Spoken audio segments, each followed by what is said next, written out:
আসসালামু আলাইকুম। কেমন আছেন সবাই? আশা করছি ভালো আছেন। নতুন একটা ব্লগ ভিডিও নিয়ে আসলাম আপনাদের মাঝে। আশা করি আমার ভিডিওটা আপনাদের ভালো লাগবে। তো ভিডিওর কোনো অংশ যদি ভালো লেগে যায় প্লিজ একটা লাইক দেবেন। আমার চ্যানেলটা সাবস্ক্রাইব করে আমার পাশে থাকবেন। কোনো অংশ যদি খুব বেশি ভালো লাগে সেটা প্লিজ কমেন্ট করে জানাবেন। আমি যেহেতু ইউটিউবে একদমই নতুন, আমার চ্যানেলটা সাবস্ক্রাইব করে আমার পাশে থাকবেন। চাইলে আমার ভিডিও শুরু থেকে শেষ পর্যন্ত আমার সাথেই থেকে যেতে পারেন।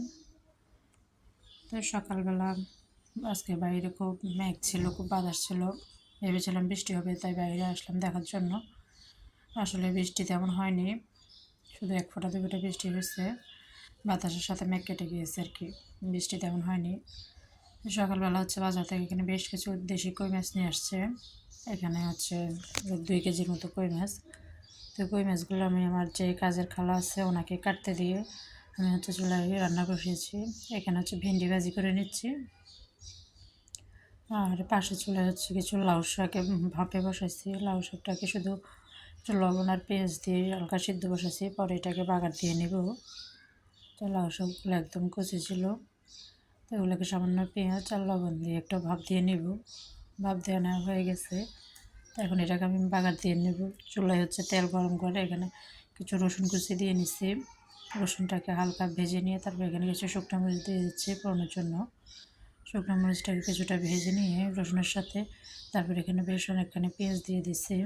পেঁয়াজটা যদিও আগে দেওয়া হয়েছিল শাকের সাথে, আবার পেঁয়াজ দিয়ে এখন যে শাকটাকে আমি ভাপ দিয়ে নিয়েছিলাম ওই শাকটা এখানে দিয়ে দিচ্ছি। দিয়ে ভালো করে রসুন পেঁয়াজ আর মরিচের সাথে ভালো করে এটাকে মিশিয়ে নেব। চুলার আঁচটা মিডিয়ামে রেখে আমি শাকটাকে ভালো করে নেড়ে চেড়ে ভাজি করে নেব। টমেটো শাকটা প্রায় ভাজি হয়ে আসছে, তো এটাকে আমি আরেকটা ছোটো ফ্রাই প্যানের মধ্যে নামিয়ে নেব। শাকটাকে এখানে নামিয়ে নিয়ে হচ্ছে আমি কড়াইতে সেম কড়াইটাতে আবার একটু পটল ভাজি করে নেব, আর হচ্ছে পাশাপাশি একটু ডাল রান্না করে নেব। তো আমার প্রায় সবগুলো রান্না কমপ্লিট হয়ে গেছে।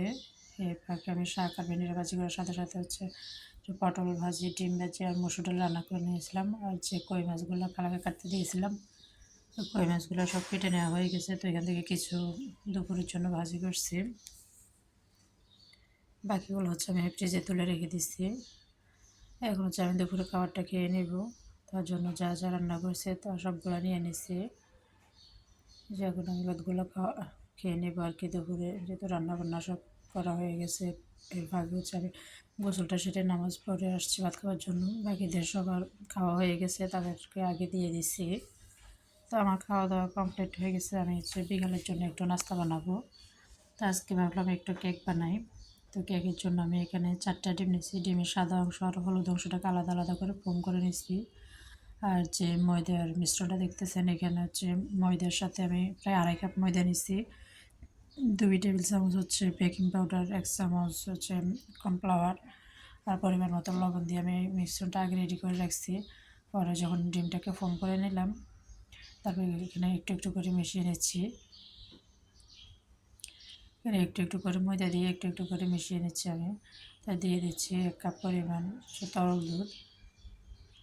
তরল দুধটা দিয়ে ময়দার সাথে আবার একটু ভালো করে মিশিয়ে নেব। একটু একটু করে মেশালে সেটা ভালো হয়, যাতে মানে ডিমের যে ফোমটা আছে ফোমটা যাতে নষ্ট না হয়।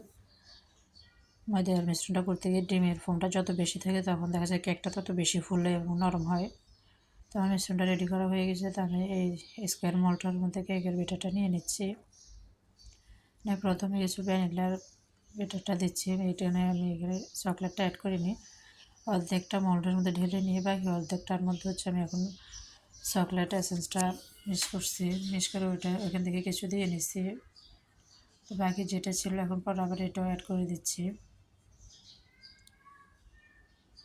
আগে ব্যাটার দিয়েছিলাম হচ্ছে ভ্যানিলা কেকের যে ব্যাটারটা আছে ওইটা, পরেরটাতে চকলেট অ্যাড করে ওইটা দিচ্ছি। তো এই কাজটা হচ্ছে আমার মেয়ে করতেছে।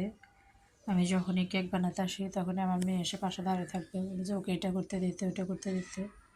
তো আমি যখন কেকের ব্যাটারটা মোল্ডের মধ্যে ঢালতেছিলাম তখন ও এসে পাশে দাঁড়ায় আছে, বলতেছে জামা আমাকে দাও, আমি একটু দিই।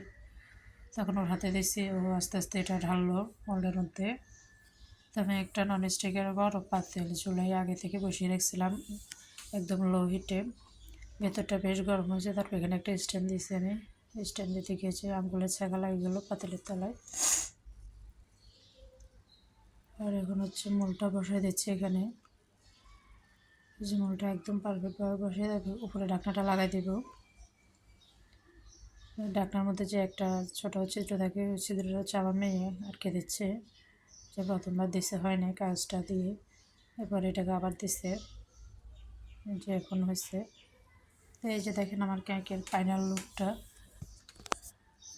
কেকটা এত বেশি মজা হয়েছে আর এত বেশি সফট হয়েছে বলার মতো না। খুব সুন্দর একটা ফ্লেভার আসতেছিল কেকটা যখন আমি ফিক্স করতেছিলাম, যে কিছুটা চকলেট আর কিছুটা হচ্ছে ভ্যানিলা, একদম তুলতুলে আছে। তা আমি হচ্ছে কেকটাকে এভাবে ছোটো ছোটো পিস করে নিছি।